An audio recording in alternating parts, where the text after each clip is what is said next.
కూటమి పరిపాలనలో ప్రధానంగా ఆంధ్రప్రదేశ్కి సంబంధించిన డెవలప్మెంట్స్ గురించి సింగపూర్ వెళ్ళారని కొంతమంది మాట్లాడితే, ప్రధానంగా ప్రతిపక్ష మీడియాలో రాస్తున్న కథనాల ప్రకారం చంద్రబాబు గారు ఈశ్వరన్ గారి కలవడానికే వెళ్ళినట్టుగా ప్రధానంగా మాట్లాడుతూ ఉన్నారు. అయితే ఓవరాల్గా అంశం గురించి మనతో మాట్లాడడానికి ప్రముఖ political analyst CA Nagarjuna Reddy గారు ఉన్నారు. ఆయనతో మాట్లాడదాం.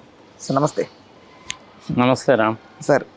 ఏంటి అసలు బాబు గారు మీరు అడిగిన దాని గురించి కూడాను it's an interesting topic. Sir, Chandrababu గారు నిన్న రాత్రి ఐ థింక్ 11 గంటలకి అట్లా హైదరాబాద్ విమానాశ్రయం నుంచి సింగపూర్ వెళ్ళారు. 5 రోజుల పర్యటన. దానికి సంబంధించిన పూర్వాపరాలు. దీని గురించి చెప్పుకునే ముందు రామ్, అసలు ప్రజలకి అసలు ఈ సింగపూర్ సింగపూర్ సింగపూర్ అని అదే పనికి అంటూ ఉంటారు. చంద్రబాబు నాయుడు గారు అసలు సింగపూర్ సంగతి ఏమిటండి అని అనుకుంటారుగా. అదే, అవును, కరెక్ట్. క్లుప్తంగా చెప్పేసుకుందాం. చెప్పండి. 9వ తారీఖు ఆగస్టు నెల 1965వ సంవత్సరంలో సింగపూర్ అనేటువంటిది ఒక దేశం కింద ఏర్పడింది. అంతకుముందు అది మలేషియాతో పక్కన బార్డర్స్ ఉండేవి. బ్రిటిషర్ల అధీనంలో ఉండేది.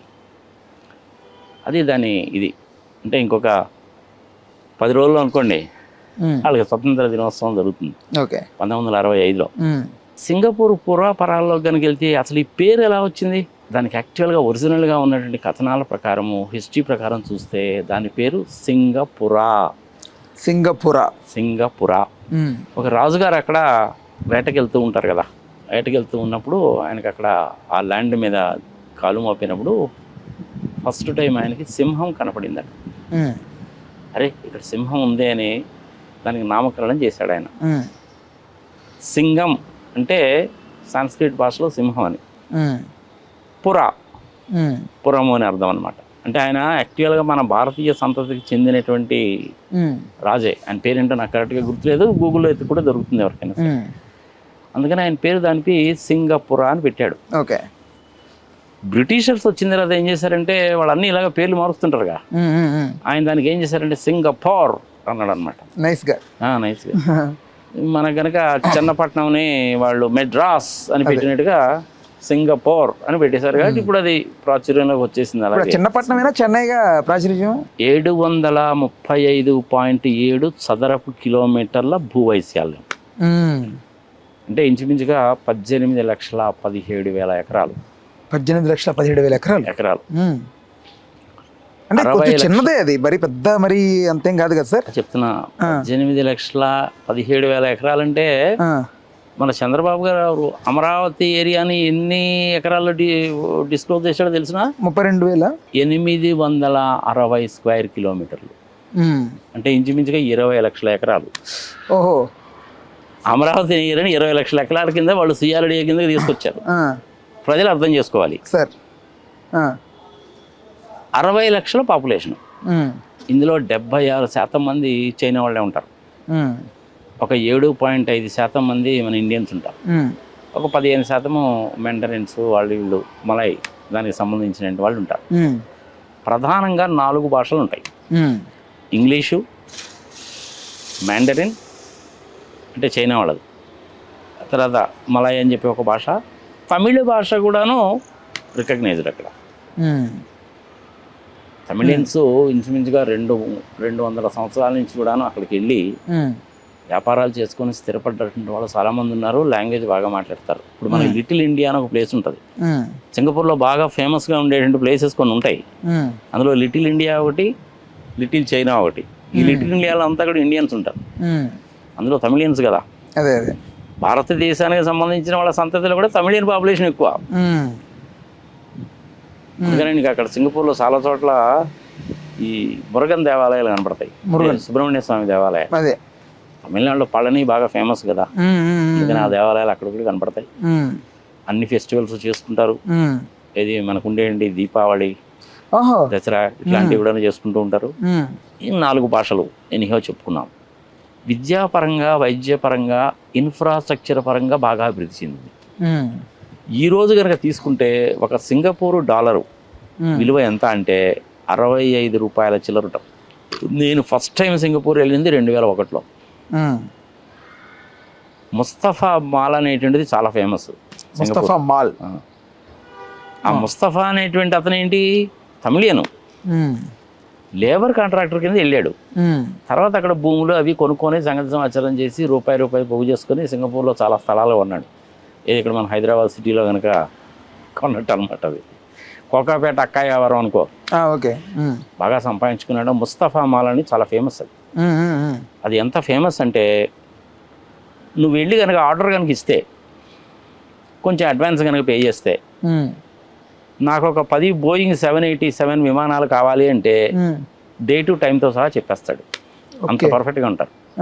పిన్ టు ప్లేన్ అనమాట. చాలా పెద్ద మాల్ అది. ఇప్పుడు మనకి హైదరాబాద్లో ఉండేటువంటి ఇది, అదే చంద్రబాబు నాయుడు గారు ఏదో లూలు మాల్ అంటే చూసావు, అలాంటి లూలు మాల్కి 10 ఎంతలు ఉంటుంది. అంటే ఎన్ని వందల ఎకరాల్లో ఉంటుందో. 100 ఎకరాలు ఏమి ఉండదు అది. కానీ అది అట్లా ఉంటుంది అనమాట. రోడ్డుకి అటువైపు ఇటువైపు ముందు వైపు వెనక వైపు రకరకాలుగా ఉంటాయి. మధ్యలో బ్రిడ్జెస్ ఉంటాయి పోవడానికి. సంగతి సమాచారం. మన తెలుగు వాళ్ళు ఏం చేస్తారో తెలిసిన, ఈ సీడ్ కంపెనీస్ ఉన్నాయిగా, విత్తనాల కంపెనీలను, ఫర్టిలైజర్స్ అమ్మే కంపెనీలు, ఇక్కడేమో రైతుల్ని పక్కాగా దగాగా మోసం చేసి డబ్బులు సంపాదిస్తారు. ఆ కంపెనీల వాళ్ళందరూ వీళ్ళకి ఈ టూర్లు అరేంజ్ చేస్తారు. ఈ టూర్లు అరేంజ్ చేసినప్పుడు Singapore one of the important things అనమాట. ఓకే. అక్కడ కొన్ని ఫ్లోర్స్లోకి వెళ్తే 50% మన తెలుగు వాళ్ళే కనపడతారా. వీళ్ళందరూ ఏంటంటే ఇక్కడ రైతుల కొంపలు ఉంచి వీళ్ళేమో ఆత్మహత్యలు చేసుకొని వాళ్ళేమో ఫారెన్ టూర్లో తిరుగుతుంటారు. నేనే ప్రత్యక్ష సాక్షిని. ఓకే. ఇట్లా కొన్ని మంచి ఇంపార్టెంట్ ప్లేసెస్ ఉన్నాయి. ఇప్పుడు మొన్న ఎలక్షన్లు జరిగిన తర్వాత ప్రజాస్వామ్య దేశం, లావరెన్స్ వాంగ్ అని ఆయన ప్రధానమంత్రి ఇప్పుడు. ఓకే. ఇంతకుముందు కూడా ఆయనే ఉన్నాడు. నువ్వు ఇందనగా ఈస్టర్ అని అన్నావు చూసావా, ఈస్టర్ని అంతకుముందు నెంబర్ 2, ఇప్పుడు కాదు. ఓకే. ఈ ఈస్టర్ అని బ్యాచ్ ఏంది అనేసి అంటే ప్రజలకి ఈజీగా అర్థమయ్యేటట్టుగా చెప్పాలంటే దొంగల బ్యాచ్. మరి ఇన్ఫ్రాస్ట్రక్చర్ డెవలప్మెంట్ కోసం అమరావతికి 2014-19 ఆ టెన్యూర్లో వీళ్ళు తీసుకొచ్చి సైన్ చేయించడం కొంచెం అదే చెప్తున్నా కదా, దొంగల బ్యాచ్ అంటున్నాగా నేను. ఎందుకని దొంగల బ్యాచ్, ఇది నాకేం కావాలని చెప్పి నేనేం చెప్పడం లేదు. ఈశ్వరానికి నాకేం తగాదాలు లేవు, లావాదేవీలు లేవు. ఆయన ఇలాంటి పనికి మాలిన పనులు చేశాడు, కరప్షన్లో ఇన్వాల్వ్ అయ్యాడని. ఆయన ఇంతకుముందు కమర్షియల్ మినిస్టర్గా కూడా ఉండేవాడు. ఆయన ఇన్వాల్వ్ అయ్యాడని చెప్పి అవినీతి కేసులు పెట్టారు ఆయన మీద. అవినీతి కేసులు పెట్టి జైల్లో వేశారు. బెయిల్ మీద బయటకు వచ్చాడు. అందుకని మన ఎలక్షన్లో కూడాను పార్టిసిపేట్ చేయలేదు. దాని మూలంగా నాకు బ్యాడ్ నేమ్ వస్తుందని ఆ లావరెన్స్ వాంగ్ని తీసి పక్కన పెట్టాడు. అతనితోటి మన చంద్రబాబు నాయుడికి మంచి అనుబంధాలు ఉన్నాయి. ఈ చంద్రబాబు నాయుడు ఏంటిలే, పొలిటీషియన్స్ అందరూ కూడాను అక్రమంగా సంపాదించిన డబ్బులన్నీ ఎక్కడో చోట పెట్టుకుంటారు కదా. కొన్ని ప్లేసెస్ ఉంటాయి ట్యాక్స్ హెవెన్స్ అని, అలాంటి చోట పెట్టుకుంటారుగా. అంటే సింగపూర్ ఒకటి. సింగపూర్లో ప్రధానంగా ఏంటంటే వ్యవసాయం ఉండదు, పరిశ్రమలు ఉండవు. అంటే మన Vizag steel plant, Bhilai, Bokaro, BHEL, HCL ఇట్లాంటివి ఏమి ఉండవాడ. 3 ప్రధానంగా ఉంటాయి. ఒకటి సంత. సింగపూర్ అంటే సంత. మన ఎర్రగడ్డ సంతలాగా అనుకో. ప్రపంచంలో ఉండే అన్ని కంపెనీలు కూడా వాళ్ళ ఆఫీసెస్, షోరూమ్స్ పెట్టుకుంటారు. వస్తువులు తీసుకొచ్చి అక్కడ పెట్టుకుంటారు. కొనుక్కునే వాళ్ళు కొనుక్కుంటారు, ఆర్డర్ ఇస్తే తీసుకుంటారు, తెప్పించేస్తారు. అది సంత. రెండవది ఏంటంటే ఇటుపక్క చైనా నుంచి, సింగపూర్ నుంచి, ఆస్ట్రేలియా నుంచి, జపాన్ నుంచి ఓడలు వస్తాయి. ఆ ఓడలన్నీ సింగపూర్కి వస్తాయి. సింగపూర్కి వచ్చి అక్కడ అన్లోడ్ చేయాల్సినవన్నీ అన్లోడ్ చేసేసి మళ్ళీ అక్కడి నుంచి లోడ్ ఎత్తుకొని అక్కడి నుంచి హిందూ మహాసముద్రంలో నుంచి, అరేబియా సముద్రంలో నుంచి, సూయజ్ కెనాల్లో నుంచి యూరోప్ వెళ్తాయి. ఓకే. లేదు అంటే అమెరికా వెళ్తాయి. అందుకని ట్రాన్సిట్ పాయింట్ అనమాట, మంచి ట్రాన్సిట్ పాయింట్ అది. షాంబోవాంగ్ షిప్ యార్డ్ అని చాలా పెద్దది అది. వాళ్ళు పెద్ద పెద్ద షిప్ని రిపేర్ చేస్తారు, స్క్రాప్ చేస్తారు, ఆయిల్ పోయించుకుంటారు, తిండి పదార్థాలన్నీ తీసుకుంటారు, రిపేర్లు ఏమైనా ఉంటే కనుక చేయించుకుంటారు, సంగతి సంవత్సరం చేస్తారు. షాంబోవాంగ్ షిప్ యార్డ్ అని. నేను 2001లో సింగపూర్ వెళ్ళినప్పుడు షాంబోవాంగ్ షిప్ యార్డ్ కూడా చూశాను నేను. వాళ్ళకి SAP సాఫ్ట్వేర్ ఇంప్లిమెంట్ చేయడానికి ప్రజెంటేషన్ ఇవ్వడానికి వెళ్ళాను అనమాట. అదేవిధంగా A-Star అని చెప్పి ఒక కంపెనీ ఉంటుంది వాళ్ళకి. ఇట్లనే ఇంకా 2-3 కంపెనీలు ఉంటాయి. రోడ్స్ మన హైదరాబాద్ రోడ్ల కంటే పెద్ద రోడ్లేం కాదు, కానీ ఫుట్పాత్ల మీద వ్యాపారాలు ఉండవు. చాలా స్ట్రిక్ట్గా ఫాలో అవుతారు. వాళ్ళకి మనకి మెయిన్ తేడా ఏంటంటే వాళ్ళేమో చట్టాలని గౌరవిస్తారు, చట్టం అంటే భయపడతారు. మన ఇండియాలో దరిద్రం ఏంటంటే Indian laws are thick walls with big manholes. దూరం వెళ్ళిపోవచ్చు. అంటే హిరోషిమా నాగసాకి అటాక్ తర్వాత బాగానే పుంజుకుంది. హిరోషిమా నాగసాకి ఎప్పుడో జపాన్లో జరిగింది, అది 1945లో, వీళ్ళకి 1965లో అని వచ్చింది. దానికి దీనికి అసలు ఎటువంటి సంబంధం లేదు. ప్రధానంగా దానికి దీనికి లింక్ ఎందుకు పెడతారు సార్? ఏదైనా కూడా సింగపూర్ బాగా డెవలప్ అవడింది అప్పుడేదో. సింగపూర్ డెవలప్ అవ్వడానికి కారణం ఏంటంటే చైనా వాళ్ళ అధీనంలో ఉంది, బ్రిటిష్ వాళ్ళు వెళ్ళిపోయారు, రూల్స్ను చక్కగా ఫాలో అవుతారు, ఎవరిని కూడా ఇబ్బంది పెట్టరు. నువ్వు ట్రాఫిక్ వైలేషన్ చేసావంటే నీకు ఇంటికి వచ్చేస్తుంది, 3 సార్లు వైలేషన్ చేసావంటే నీ డ్రైవింగ్ లైసెన్స్ పోద్ది. సింగపూర్లో నీ ఇష్టం వచ్చినట్టు కారు కొనుక్కొని వెళ్ళి తెచ్చుకుని షోరూమ్లోకి వెళ్ళి తెచ్చుకునే వారం కుదరదు. నువ్వు రిజిస్టర్ కనుక చేసుకుంటే 3-4 సంవత్సరాల తర్వాత కానీ నీ కారు కొనుక్కోవడానికి పర్మిషన్ రాదు. అప్పటికల్లా నువ్వు ఆర్డర్ ఇచ్చిన కారు కూడా మారిపోద్ది, మోడల్స్ కూడా మారిపోతాయి. సరే మోడల్స్ మారిపోయినా కొత్త మోడల్కి రిమైనింగ్ బ్యాలెన్స్ డబ్బులు కడితే ఇస్తారు. అందుకని సంత. రెండవది ట్రాన్సిట్ పాయింట్. మూడవది టూరిజం. హోటల్స్ కూడాను రకరకాల హోటల్స్ ఉంటాయి, చాలా చీప్గా ఉంటాయి. చీప్గా అంటే ట్రాన్స్పోర్టేషన్ కూడా బాగుంటుంది, డబ్బుల పరంగా తక్కువ రేట్. డబ్బుల పరంగా నీకు అన్ని రకాల హోటల్స్ ఉంటాయి, పెద్ద పెద్ద గ్రూప్స్ అన్నీ కూడా ఉన్నాయి నీకు. హిల్టన్ కానీ, హయాత్ కానీ, మ్యారియట్, పెద్ద పెద్ద హోటల్ గ్రూప్స్ అందరికి కూడా 4-5 హోటల్స్ ఉంటాయి. మూడవది ఇంకొక విషయం ఏంటంటే ఫైనాన్షియల్ ట్రాన్సాక్షన్స్. మిలియన్స్ ఆఫ్ డాలర్స్లో నీకు అప్పు కనుక కావాలనే పని అయితే వాటికి సంబంధించిన ఆఫీసులు సింగపూర్లోనే ఉంటాయి. బోత్ బ్లాక్ మనీలోనూ చేస్తారు, వైట్ మనీలోనూ చేస్తారు, హవాలా మార్గంలోనూ చేస్తారు, రెగ్యులర్ మార్గాల్లో కూడా చేస్తుంటారు. చంద్రబాబు నాయుడు అదే పని సింగపూర్ సింగపూర్ సింగపూర్ అని ఎందుకంటాడంటే ఆ ఈశ్వరంతో సంబంధాలు పెట్టుకోవడానికి ప్రధానమైన కారణం ఏంటంటే ఈయనకు సంబంధించిన ఆస్తిపాస్తుల వివరాలన్నీ ఈశ్వరానికి తెలుసు. ఈయన డబ్బులన్నీ తీసుకెళ్ళి ఆయన దగ్గరే పెడతాడు.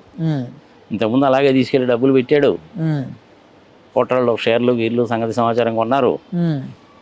ఆ ఈశ్వరను అప్పుడు మలేషియన్ ప్రైమ్ మినిస్టర్గా ఉన్నట్టు ఆయన పేరేందో నాకు గుర్తు రాలేదు, వాళ్ళిద్దరు మంచి ఫ్రెండ్స్, వీళ్ళ ముగ్గురు మంచి ఫ్రెండ్స్. ఈయన చంద్రబాబు నాయుడు వెళ్తున్నాయంటే మామూలుగా ఉండదుగా, హడావుడి స్పెషల్ ఫ్లైట్లు గీట్లు సంగతి సమాచారం ఉంటాయిగా. కానీ 4 సార్లు ఏమో మనకు తెలుస్తుంది, 10 సార్లు ఏమో మనకు తెలియకుండా కూడా పోతుంటాడు. అది పెద్ద హిస్టరీ లేదు, దానికి సంబంధించిన వీడియో చేశాను, ఆ వీడియో దీనికి లింక్ పెట్టి వాళ్ళు చూసుకుంటారు. అది దొంగల బ్యాచ్. ఆ దొంగల బ్యాచ్ తోటి ఈయనకి సంబంధం. 1680 ఎకరాలు వాళ్ళకి ఇచ్చారు. అందులో ఏంటంట పెట్టుబడి అంతా మనం పెట్టాలి, రోడ్లు వేయాలి, చెట్లు నాటాలి, drainage, under ground cabling, water supply అంతా మనం చేయాలంట. వచ్చిన లాభంలో వాడికేమో ఎక్కువ మనకేమో తక్కువ అట. ఇది న్యాయమా ధర్మమా? ప్రజల విజ్ఞతకు వదిలేద్దాం. తగాదలు వస్తే లండన్ వెళ్ళి కోర్టు వ్యవహారాలు తెలుసుకోవాలట, కేసు లండన్లో పెడతారట, అక్కడికి వెళ్ళాలట మనం. మరి ఇది న్యాయమా ధర్మమా? ప్రజల విజ్ఞతకు వదిలేద్దాం. దొంగల బ్యాచ్తో ఫ్రెండ్షిప్ కాదు సార్. ఇప్పుడు ఆయన ఆయన జరిగిన దానికి ఆయనకి జైల్లో ఉండడం రకరకాలుగా జరిగాయి ఈశ్వరన్ గారికి. బట్ అవన్నీ ప్రజలకంటే ఆంధ్ర ప్రజలకు తెలియవు కాబట్టి మనం కలిసినా కూడా పెద్దగా దీన్ని ఎవరు ఎద్దేవా చేయరు అనే ఉద్దేశంతో వెళ్ళారా? లేకపోతే నిజంగా కలిసి ఉంటే ఒకవేళ వైసీపీ అనుకూల మీడియాలో దీన్ని అదే పనిగా రుద్దుతారు కదా అని తెలియకుండానే ఉంటారా చంద్రబాబు గారు ఇన్ని సంవత్సరాల ఎక్స్పీరియన్స్లో? ఇన్ని సంవత్సరాల ఎక్స్పీరియన్స్ ఉన్నాయి కానీ డబ్బులు బాబు, అదే ఇది బ్లాక్ మనీ కావచ్చు, అక్రమంగా సంపాదించింది కావచ్చు, ఏదైనా కావచ్చు, డబ్బులు జాగ్రత్త చేసుకోవాలిగా. ఇలాంటి పనులు చేస్తారు. సింగపూర్లో అవినీతి లేదనుకుంటున్నావు ఏంది? సింగపూర్లో కూడా అవినీతి ఉంది, సింగపూర్లో కూడా దొంగలు ఉన్నారు. పెట్రోమాక్స్ అని ఒక పెద్ద కేసు అది సింగపూర్లో. అంటే ఏంటి దాని ఒక 2 ముక్కలు చెప్పండి సార్. అది పెట్రోమాక్స్ అనేది ఒక పెద్ద కేసు అది. అంటే ఇది ఇట్లాంటిదే, అవినీతి వ్యవహారమే, అది కూడా హవాలా టైప్ అనమాట. సింగపూర్లో ఏంటంటే ఈ పెద్ద పెద్ద డీల్స్ అన్ని కూడా సింగపూర్లోనే జరుగుతాయి.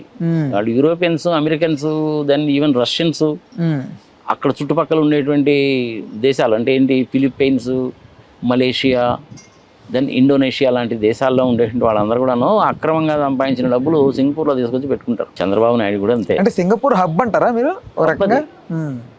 హబ్ అది. హవాలా ట్రాన్సాక్షన్స్కి సింగపూర్ హబ్బు. అన్ని రకాలైన వస్తువులకి సింగపూర్ ఒక సంత.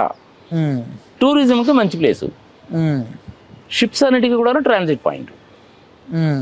ఇంకా వాళ్ళకి వేరే రకమైన ఇన్కమ్ అంటే ఏముండదు. వాళ్ళకేమైనా పరిశ్రమలు ఉన్నాయా, లేకపోతే ఇంకా జిఎస్టీ ఎలాంటిది ఏదైనా ఉందా, పాడా పచ్చిపద్దరా ఏమి లేవుగా. బట్ ఇన్కమ్ ట్యాక్స్ అక్కడ కూడా ఉంది, జిఎస్టీ అక్కడ కూడా ఉంది, 7.5% జిఎస్టీ. మన కనుక సింగపూర్ వెళ్ళి అక్కడ బయట ఏదైనా వస్తువులు కనుక కొనుక్కుంటే 7.5% జిఎస్టీ వేస్తారు. ఎయిర్పోర్ట్లోకి వచ్చే బిల్లు కనుక ఇచ్చామంటే నీ 7.5% నీకు రిటర్న్ ఇచ్చేస్తారు. కాదు సార్, ఇప్పుడు మామూలుగా ఆయన సీక్రెట్గా వెళ్ళి కలిసి వచ్చాడు అనుకుందాం, అప్పుడు వైసీపీ అనుకూల మీడియా కానీ లేకపోతే ఎవరైనా ప్రజల అభిప్రాయపడాలన్నా కూడా ఆయన అప్పుడు రాయొచ్చు కదా, ఈశ్వరన్ కలవడానికి వెళ్ళి వచ్చాడు సైలెంట్ కానీ. బట్ ఇప్పుడు ఆయన వెళ్ళింది అందరికీ తెలుసు, అన్ని మీడియా ఛానల్స్లో ఆయన పర్యటన గురించి తెలుసు కదా, అంత బయట పబ్లిసిటీ చేసుకొని వెళ్ళి కలవరు కదా. కలుస్తారు. ఎలాగైనా కలుస్తా. అందులో ఇప్పుడు ఆయన అధికారంలో కూడా లేడుగా, ఆయనకు పదవి కూడా లేదు కదా.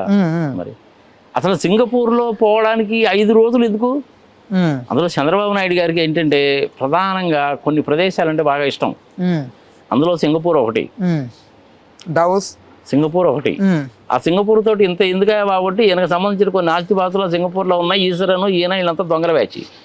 2 దావోసు. దేనికోసం? అది గొప్పలు చెప్పుకోవడానికి తప్ప దేని పనికిరాడు. మొన్న పోతే ఆడు రూపాయి పెట్టుబడి వచ్చిందా, 1 లక్ష మందికి ఏమైనా ఉద్యోగాలు వచ్చినాయా? లేదు. మూడోది ఏంటంటే అమెరికా. అమెరికాలో కూడాను సిలికాన్ వ్యాలీ అంటాడు. సిలికాన్ వ్యాలీ అనేటువంటిది ఏంటంటే ఈ ఇన్నోవేషన్స్కి మంచి హబ్ అది. ఈ కంప్యూటర్స్ కానీ, మంచి మంచి universities, computers, innovations, artificial intelligence, chips, ఇవన్నీ మ్యానుఫ్యాక్చరింగ్ అవన్నీ అక్కడ దొరుకుతాయి. సాఫ్ట్వేర్స్ కూడా చాలా మంది ఉంటారు. మన తెలుగు వాళ్ళు కూడా చాలా మంది ఎక్కువ మంది ఉంటారు అక్కడ. అందుకని చెప్పి ఆయన ఎంతసేపు దీన్ని అంటాడు. సింగపూర్ అనడానికి చంద్రబాబు నాయుడు ప్రధానమైన కారణం ఏంటంటే దొంగల బ్యాచ్తో ఈయనకు ఉన్నటువంటి సత్సంబంధాలు గత చాలా సంవత్సరాలుగా. ఈయనకు సంబంధించిన డబ్బులు కూడా హవాలా మార్గాల దగ్గర అక్కడ పంపిస్తాడు. ఆ ఈశ్వరన్ దాన్ని ఇవన్నీ కూడా చక్కగా మెయింటైన్ చేస్తుండేవాడు. అందుకనే ఆయన అక్కడ జైలుకి పోయాడు. ఇప్పుడు మళ్ళీ బయటకు వచ్చాడు. అందుకని ఈసారి గవర్నమెంట్లో లేడు అతను. ఓకే, సరే ఆయన వెళ్ళాడు. ఇన్వెస్ట్మెంట్స్ ఏదో లక్షల కోట్లలో వస్తాయని చెప్తాడు. అంత సీనే ఉండదు. ఆ ఇన్వెస్ట్మెంట్ అనేది లక్షల కోట్లలో వస్తే కనుక ఇక్కడ లక్షల మందికి ఉద్యోగాలు వచ్చేస్తాయంటాడు. ఆల్రెడీ చెప్పాడు కదా 20 లక్షల మందికి ఉద్యోగాలు ఇస్తామని. అంత సీనే ఉండదు. చంద్రబాబు నాయుడు గారు 1,00,000 కోట్ల రూపాయలు ఇన్వెస్ట్మెంట్ వచ్చింది అంటే అందులో 2 సున్నాలు కొట్టేయచ్చు. ఇంతకుముందు కూడా అంతే. 1000 కోట్ల మరి అంతేగా. దావోస్ వెళ్ళి ఏం చేసావు? 80 కోట్లు ఖర్చు పెట్టావు. ఏం జరిగింది? ఆయనకంటే రేవంత్ రెడ్డి బెటర్గా కనీసం 1,75,000 కోట్లు ఇన్వెస్ట్మెంట్ వచ్చింది. అంటే ఇక్కడ క్యాపిటల్ ఉంది, హైదరాబాద్ డెవలప్డ్ పెద్ద అంటే పెద్ద మెట్రోపాలిటిక్ సిటీ. సో ఇంత ఉంది కాబట్టి ఇన్వెస్టర్స్ వస్తారు. బట్ అమరావతి ఇంకా రెడీ అవ్వలేదు కదా. ఆంధ్రప్రదేశ్ ఎట్లా డెవలప్? ఇంకా అమరావతి దాని సంగతి గురించి మర్చిపోబాసది. అసలు అమరావతి అనేటువంటిది రాజధాని పెట్టడానికి సరైనటువంటి ప్లేసే కాదు. ఇది నేను చెప్తున్న మాట కాదు, శివరామకృష్ణ గారు చెప్పిన మాట. మేధా పర్కర్ లాంటి వాళ్ళు చెప్పిన మాట. పెద్ద పెద్ద మేధావులు చెప్పిన మాట. ఇది అంత భ్రమ అంటారా? అంత భ్రమే, అంతకంటే ఏం లేదు. భూమి మీద ఆధిపత్యం సంపాదించుకొని అక్కడ ఉండేటువంటి షెడ్యూల్ క్యాస్ట్లు, బీసీలను మొత్తాన్ని అక్కడి నుంచి వెళ్ళగొట్టేసి భూముల రేట్లు సంపాదించి రియల్ ఎస్టేట్ చేసి 1,000 కోట్ల రూపాయలు సంపాదించుకోవాలనేది ఒక్కటే ఉద్దేశం.